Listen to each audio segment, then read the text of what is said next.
Dengar, aku berdiri dengan cepat. Aku mengeluarkan ponselku dan melihatnya. Aku merindukannya. Pelayaran di malam hari itu dingin. Sangat dingin hingga hatiku bergetar. Benar saja, dia hanya memberiku satu panggilan. Tidak ada pesan yang terkirim. Sensei, menurutmu? Aku pasti akan berinisiatif untuk menemukanmu lagi. Mengapa aku begitu rendah hati di matamu? Aku memiringkan kepalaku. Kamu lupakan saja. Geser ke kiri saja untuk menghapus catatan panggilan tak terjawab. Melirik waktu lagi.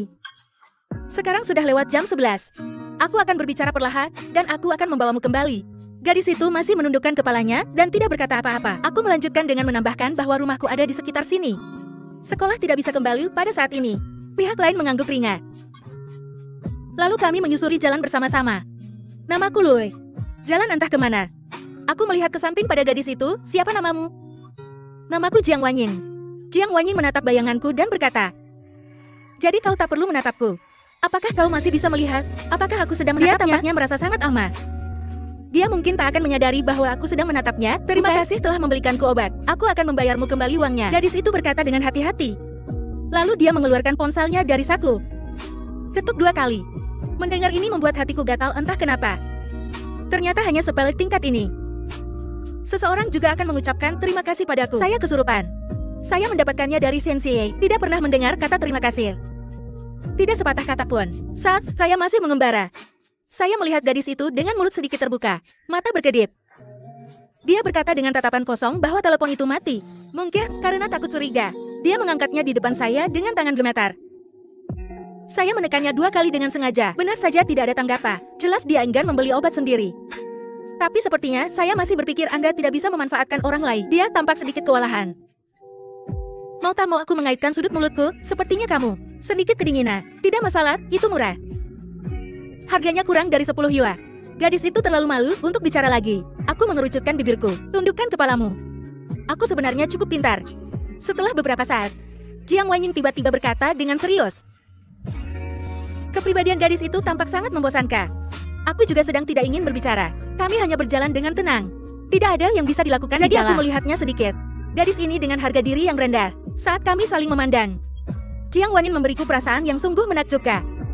Jadi aku lebih penasaran. Gadis yang sangat cantik. Mengapa kamu terus menyembunyikan dirimu? Mengapa kamu terus menunduk?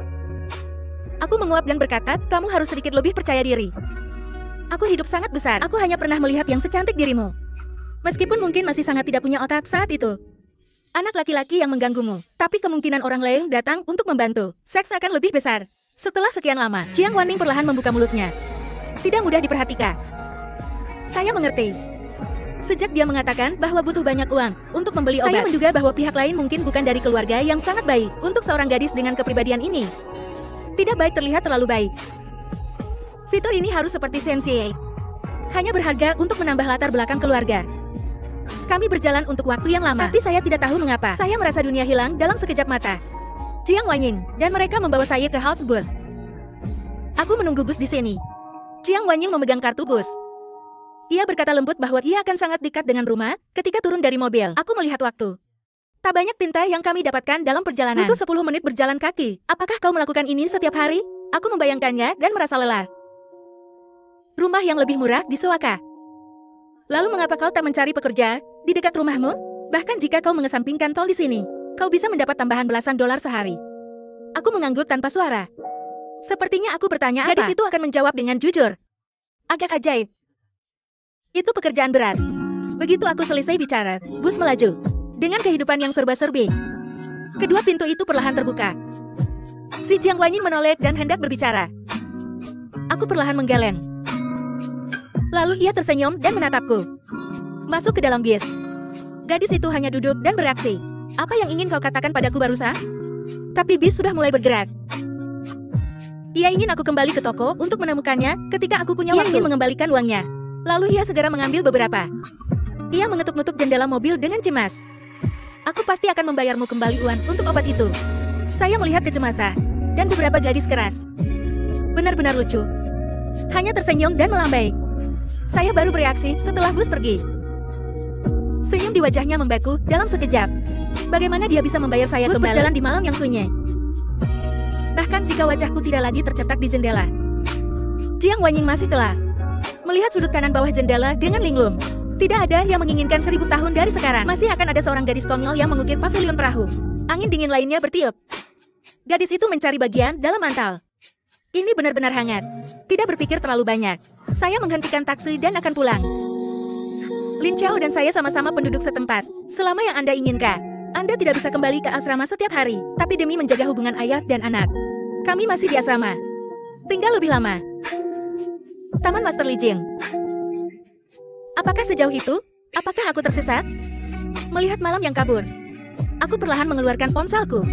Dan aku tiba-tiba melihat persetujuan yang telah aku letakkan di puncak. Setelah beberapa tahun untuk waktu yang lama, bagian atas dibatalkan. Pergi saja ke penguin untuk membatalkan perawatan khusus. Pikirkan hari tua Ray. Tidak bisa pindah kunjungi Anyu selamat malam. Aktif menemukan berbagai topik setiap hari. Karena tidak mendapat balasan, aku terus menjerat dalam hatiku. Ambil setiap kata dengan serius.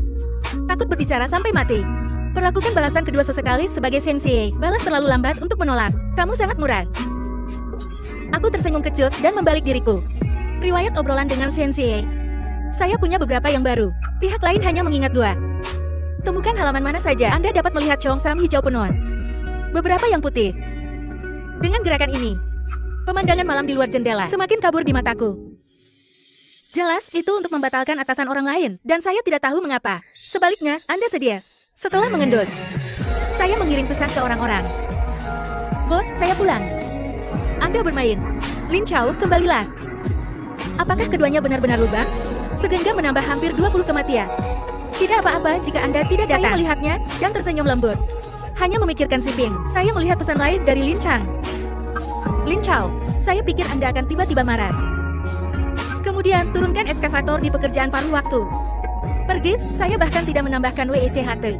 Saya akan mengirim tangkapan layar dari apa yang Anda katakan kepada pacar Anda. Lin Chao, itu tidak perlu. Tidurlah yang nyenyak. Ingatlah untuk mengingat Anda dan kami ketika Anda bangun. Lihat pesan Lin Chao. Aku sedikit bau. Anda dapat membalas dalam hitungan detik saat bermain game. Sensei, mengapa tidak? Tidak pernah terlalu cepat baginya untuk membalas pesanku. Ini hampir jam 1 ketika saya sampai di rumah saya di lantai bawah. Saya secara khusus melihat ke jendela rumah saya. Saya lega menemukan bahwa lampu tidak menyala. Selama saya pulang setelah orang tua saya tertidur, pergi sebelum mereka bangun. Saya tidak pernah kembali. Dan kemudian saya merasakannya. Menyelinap ke kamar Anda seperti pencuri. Buka laci yang terkunci. Taruh barang-barang yang berhubungan dengan sensei. Keluarkan semuanya, lipat kembali dan buang. Tiba-tiba, saya melihat seutas tali hanya dengan 1 ibu gelang babi. Saya masih memiliki benda ini. Setelah ragu-ragu di tangannya sebentar.